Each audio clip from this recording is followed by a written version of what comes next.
Merci d'être au rendez-vous d'Économie Le Mag sur i24 News. Au programme aujourd'hui, où va l'Amérique? Ce soir, les Américains renouvellent leur Chambre des représentants et une partie du Sénat. Élection à haut risque pour un Barack Obama en fin de règne. Son camp, le camp démocrate, peut-il s'appuyer sur le bilan économique de ces 6 années passées à la Maison-Blanche? Un bilan qu'on va scruter dans un instant en compagnie de Lionel Friedfeld. Et puis nous ferons le point aussi sur la situation en Libye, un pays toujours déchiré, mais qui a fait récemment son retour sur le marché du pétrole. 3 ans après la chute de Kadhafi, l'activité semble reprendre peu à peu à Tripoli. Banques, écoles, stations d'essence, un retour à la normale encore précaire. Les détails en seconde partie d'édition. Voilà pour les titres, bienvenue à tous. Avant tout cela, notre tour du monde de l'actu économique qui commence justement par les États-Unis où JP Morgan, la plus grosse banque américaine en termes d'actifs, a annoncé hier être visée par une enquête pénale du département US de la justice pour manipulation supposée du marché des changes. La firme dit négocier actuellement pour solder ses affaires. Près de 6 milliards de dollars ont déjà été mis de côté en provision. On rappelle que le marché des changes pèse 5 300 milliards de dollars de transactions quotidiennes, 40% transitent par Londres.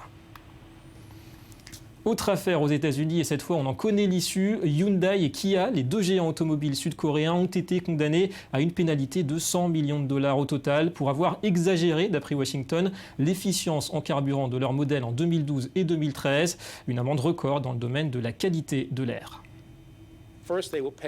Dans un premier temps, ils paieront une pénalité de 100 millions de dollars, l'amende la plus importante jamais infligée dans le cadre de la loi américaine sur la propreté de l'air. C'est un message fort. Tricher n'est pas rentable. Ensuite, Hyundai et Kia renonceront aux crédits liés aux émissions de gaz à effet de serre qu'ils avaient obtenus sur la base de chiffres erronés. Voilà, Hyundai qui a près de 8 millions de véhicules écoulés par an, à eux deux, 4e constructeur mondial. Et en Asie justement, au Japon, c'est le marché des actions qui profite à plein du nouvel assouplissement monétaire annoncé vendredi par la Banque centrale. Ce mardi, l'indice Nikkei a atteint son plus haut en 7 ans. Plus 8% en 2 séances seulement. On a même dépassé par moment la barre des 17 000 points. On rappelle que la Banque du Japon va injecter désormais l'équivalent de 700 milliards de dollars par an sur les marchés pour stimuler l'activité. Quand les marchés boursiers augmenteront, il y aura un effet de ces capitaux sur la consommation pour impulser une croissance économique positive. Voilà, et autre banque centrale dont on surveille les faits et gestes, c'est la BCE. Elle devient à partir de ce mardi l'unique superviseur bancaire en zone euro. Il s'agit de la première étape de l'union bancaire, une union toujours en chantier qui doit permettre d'éviter de nouvelles crises financières. L'autorité sera basée à Francfort, dans les bâtiments de la BCE, et les 120 plus grosses banques de la zone euro seront sous son contrôle, soit 80% des actifs bancaires. De nouvelles prérogatives aptes à rassurer les marchés financiers. À partir de ce 4 novembre, la BCE devient le superviseur des banques. Cela signifie que les banques vont devenir sûres. La BCE a 2 fonctions, l'identification des problèmes de liquidité et l'élimination de ces problèmes de liquidité. Et sachez que la Commission européenne a abaissé ce matin une fois de plus ses prévisions de croissance pour la zone euro, 0,8% cette année et 1,1% en 2015. En bref, au Venezuela, le président Maduro a ordonné hier la hausse de 15% du salaire minimum, un salaire qui avait déjà été relevé de 30% au mois de mai. En cause, bien sûr, l'inflation endémique dans ce pays, 63% en taux annuel, inflation qui ruine le niveau de vie de la population. J'ai décidé d'accepter cette proposition des travailleurs de décréter une hausse de 15% du salaire minimum à partir du 1er décembre. Dès demain, nous déposerons l'argent dans des comptes centraux et en décembre, vous recevrez tous vos nouveaux salaires. J'ai aussi ordonné une augmentation de tous les salaires de l'administration publique. Un détour par l'Afrique, il n'y a pas que le virus Ebola qui perturbe l'économie. Les djihadistes de Boko Haram ou d'AQMI se livrent au pillage le long des routes commerciales du Nigeria et du Cameroun notamment. Du coup, le Tchad voisin subit une forte réduction de son commerce de bétail. C'est la 2e activité du pays après le pétrole, en plus d'un lourd impact sur ses importations en provenance du Nigeria. On ne peut pas importer de la marchandise du Nigeria vers le Tchad, ce qui a fait qu'il y a eu hausse des prix et il manque de marchandises, donc la demande est supérieure à l'offre. Donc aujourd'hui, si vous trouvez au marché tous les produits qui ont connu des hausses des prix, c'est dû à cette fermeture des frontières. Donc vraiment, c'est très difficile. Et puis en Israël, on noterait cet appel du président de l'État, Reuven Rivlin, en faveur d'un durcissement de la législation contre les cartels, les monopoles. Pour lui, les récentes lois votées en la matière ne vont pas assez loin. Énergie, alimentation, finances ou logement, tels sont, selon lui, les chantiers auxquels la Knesset doit désormais s'atteler.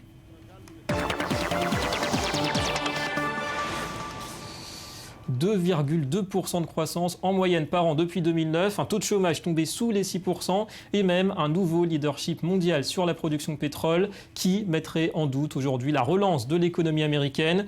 Et pourtant, ces chiffres ne suffiront sans doute pas ce soir au camp démocrate pour éviter le triomphe et la majorité absolue des républicains au Congrès, de quoi compliquer un peu plus la fin de règne du président Obama. Explication Anthony Lesme. Il reste encore 2 ans à Barack Obama pour terminer son second mandat. Le président américain s'apprête à vivre un dernier test, les élections de mi-mandat. Les membres de la Chambre des représentants, une partie du Sénat et certains gouverneurs d'État doivent être renouvelés. L'occasion aussi de faire un premier bilan sur les résultats de la politique économique. Ces élections de mi-mandat s'apparentent à un vote de confiance pour le président Obama en termes de sa gestion de l'économie, de politique étrangère et de mesure de sa popularité. L'enjeu dominant reste l'économie, mais cette question est occultée par le virus Ebola, Daesh et d'autres questions. Il plane un sentiment que les choses sont hors contrôle, voire chaotiques. De nombreux analystes estiment que les résultats pourraient placer les républicains en tête à la Chambre et au Sénat. Même si l'économie est en pleine expansion et que le taux de chômage plafonne à moins de 6%, les Américains ne sont pas satisfaits. Le nombre de personnes contraintes de travailler à temps partiel reste inchangé et les salaires ont augmenté de seulement 2% par an ces dernières années. Une progression qui s'aligne à peine sur celle de l'inflation. Selon un sondage réalisé à grande échelle, 44% des électeurs pensent que les républicains seraient plus efficaces en matière d'économie. Seulement 38% pour les démocrates, et ce malgré les 227 000 créations d'emplois par mois depuis le début 2014. Au cours des 4 dernières années, nos entreprises ont créé plus de 10 millions de nouveaux emplois. Le marché du logement, qui a été longtemps en grande difficulté, est maintenant prêt à rebondir. L'industrie automobile est aussi repartie de l'avant. Enfin, le secteur manufacturier, qui supprimait les emplois depuis plus d'une décennie, croît maintenant 2 fois plus vite que le reste de l'économie. Même avec quelques chiffres positifs, une grande majorité des Américains sentent encore les effets de la crise économique et les inégalités sont toujours à la hausse. Un sentiment qui pourrait faire pencher le Congrès chez les démocrates et offrir une fin de règne difficile à Barack Obama.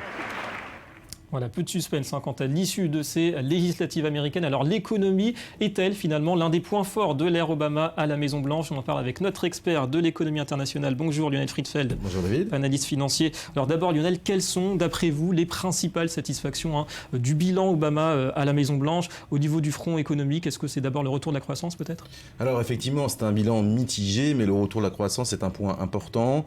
Au 3e trimestre, de façon annualisée, elle est de 3,5%, ce qui est quand même vraiment très bon comme bilan économique. Mais effectivement, les Américains sont mécontents du bilan Obama. Il y a plusieurs raisons. Premièrement, à cause du chômage, parce que le chômage a un taux de 9,5%, un des plus beaux hauts historiques depuis 1948. Et surtout, en fait, depuis la crise et depuis fin 2007, l'économie américaine a détruit près de 8 millions d'emplois américain. Et surtout, erreur de communication ou pas, Obama, en 2009, avait promis que le taux de chômage ne dépasserait pas les 8%. En tout cas, on est à 6% au niveau du taux officiel de la Fed. On n'est pas loin quand même des objectifs globalement de la Fed. Croissance, inflation et puis chômage malgré tout. Alors effectivement, il y a une divergence de chiffres. Deuxièmement, la dette s'envole, puisqu'en 2009, en fait, les intérêts de la dette étaient de 200 milliards pour les États-Unis. En 2014, elles ont doublé à quasiment 400 milliards de dollars. Ouais, une dette qui va croissant. Alors, globalement, on peut quand même dire que les États-Unis sont sortis de l'essentiel de cette crise difficile, cette crise financière de 2007-2008. Est-ce qu'on peut dire que c'est le fruit quand même des mesures imposées par la Fed, à savoir une grosse relance monétaire, un gros assouplissement avec des dizaines de milliards de dollars qui ont été injectés pendant des mois, des années?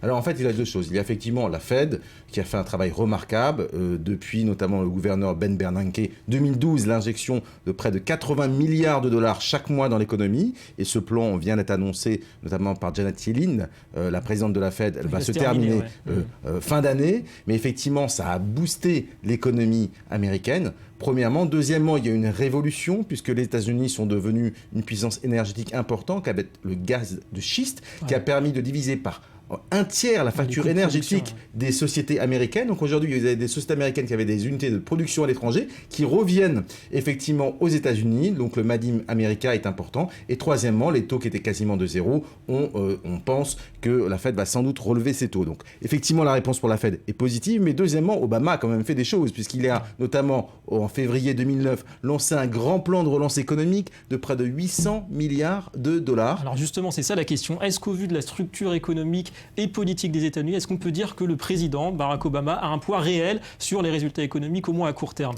Alors, il a un point certain, effectivement, c'est piloté également par la Fed de l'autre côté, mais il a annoncé ce plan de relance économique en février 2009, 800 milliards de dollars, c'est considérable, avec un tiers qui est voué notamment pour refinancer ou aider les États américains qui étaient un petit peu déficitaires, et notamment financer les programmes, notamment dans la santé et dans l'éducation, premièrement. Deuxièmement, un plan d'allègement d'impôts. Alors effectivement, ça n'a pas excessivement bien marché, puisque l'allègement d'impôts, en fait, les ménages l'ont mis en banque au lieu de le dépenser pour la consommation. Et troisièmement, on va dire un plan d'investissement dans les infrastructures, dans les routes, les autoroutes, les trains, de 250 milliards de dollars. Mais alors les critiques disent que seulement 50% de ces 250 milliards ont été investis.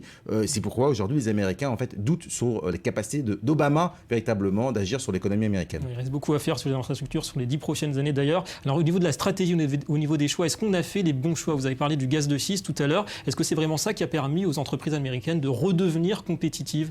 Alors effectivement, il y a eu un regain de compétitivité puisque leurs coûts sont beaucoup moindres. Il y a une relocalisation en fait des usines aux États-Unis, mais un petit peu la faiblesse du plan Obama, si on peut le dire. Ça a été ces grands chantiers, la réforme de l'assurance maladie qu'il voulait instaurer pour l'ensemble des Américains, qui a coûté très cher. Les prix devaient baisser et couvrir l'ensemble des Américains. Au final, les primes d'assurance ont augmenté puisque les assureurs ont vu qu'il allait y avoir de plus en plus de gens qui allaient être couverts qui avaient besoin notamment de couverture sociale. Et puis deuxièmement, la réforme de Wall Street, puisque après la crise de 2007-2008, le fameux too big to fail, en fait, les banques d'investissement ont un petit peu réduit la voilure en fait dans les activités de trading pour compte propre, mais tout ce qui est crédit hypothécaire, notamment avec les grandes institutions américaines qui garantissent ces crédits immobiliers qui sont Fannie Mae et Freddie Mac, en fait, il y a 160 milliards qui ont été financés par l'État auprès de ces institutions, et aujourd'hui, il y a encore un trou de 100 milliards de dollars à financer. Ça passe très mal au prix de la population. Alors, au niveau sur le front financier, on parle souvent des risques d'une bulle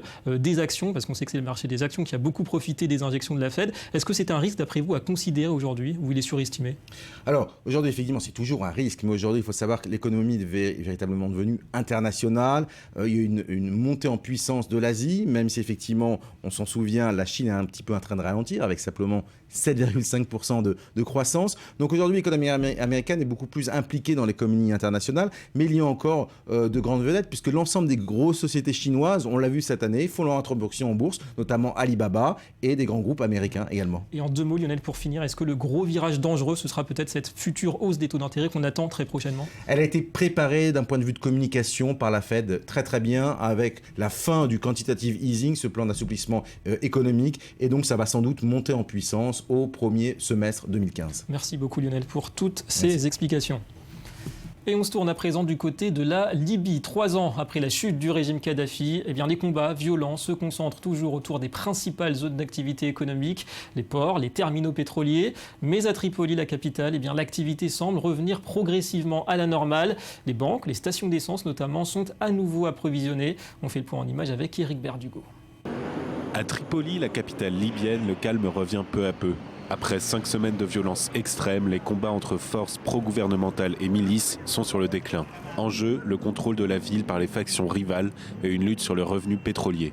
La vie à Tripoli est revenue à la normale. Les voitures, les piétons et les commerces sont tous repris à un rythme normal. Les denrées alimentaires et l'électricité sont disponibles tous les jours, ainsi que le pétrole. Les stations essence sont maintenant vides et il n'y a plus de voitures qui attendent. Le pays d'Afrique du Nord a eu 2 gouvernements différents depuis que la milice Misrata s'est emparée de Tripoli. Un problème pour le bon fonctionnement des banques qui ont dû faire face à des moments de difficulté. En raison des événements qui ont lieu à Tripoli, les banques ont eu une pénurie de devises. Mais Dieu merci, pour le moment, la monnaie et les systèmes bancaires ont repris un rythme normal. Les clients déposent de grandes quantités d'argent et il n'y a pas de plafond pour les retraits. Les écoles, elles aussi touchées, rouvrent leurs portes aux écoliers, pour le moment sans encombre. L'année scolaire a bien commencé, même si nous avons eu des petits problèmes avec les manuels scolaires. Nous avons réussi à les surmonter, Dieu merci. L'école et les études vont aller mieux, si Dieu le veut. Les habitants doutent des raisons officielles de ce manque de ressources. Pour certains d'entre eux, les problèmes politiques ont pris le dessus sur la réalité du terrain. Nous avons eu des pénuries de carburant imaginaires. Le pétrole était disponible dans toutes les stations essence. Nous avons aussi eu des problèmes d'électricité, qui, je pense, étaient surtout pour des raisons politiques. Les affrontements restent cependant proches de Tripoli. À Benghazi, les violences meurtrières persistent. En tout, ce sont quelques 210 personnes qui sont mortes au combat lors des 2 dernières semaines, selon les sources médicales. Une instabilité qui reste préoccupante en Libye. Et c'est tout pour cette édition. Merci à vous d'avoir été avec nous. Économie Le Mag revient demain sur i24 News avec l'Iran notamment à la une. L'Iran qui mise désormais sur le tourisme pour se relancer. Et l'info continue. Restez avec nous.